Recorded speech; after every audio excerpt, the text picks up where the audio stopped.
implication is that good data practices are costly.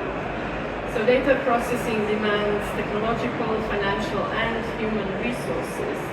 And from point of view of the universities, data discourses promise efficiency and saving and financial savings.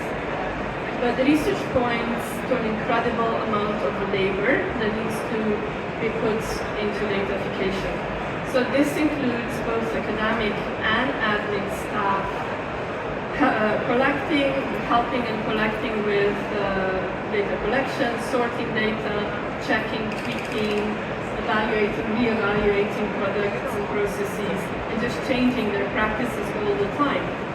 This is often considered as quote-unquote hidden data labor, and it's being demanded on top of already stretched workload. So the costs also include the need for new skills and jobs at universities, such as IT developers, project leads, vendor managers, data scientists. And this also requires organizational changes. Costs also include digital infrastructures, like moving to the cloud, as well as just increasing amount of data and media assets as they expand.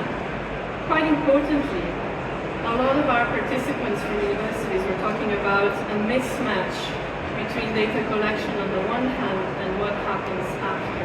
So there are two sides to this. First is just that even if data is collected, processed, and communicated well, there is a perception of a lack of skill of interpreting data outputs. So for example, leaders or various committee members dealing with various dashboards and analytics, or teachers and students as end users, understanding the limits of different visualizations. Anybody can read a metric on a dashboard, but knowing what it means, what you can do with it, how to act with it, is a different story.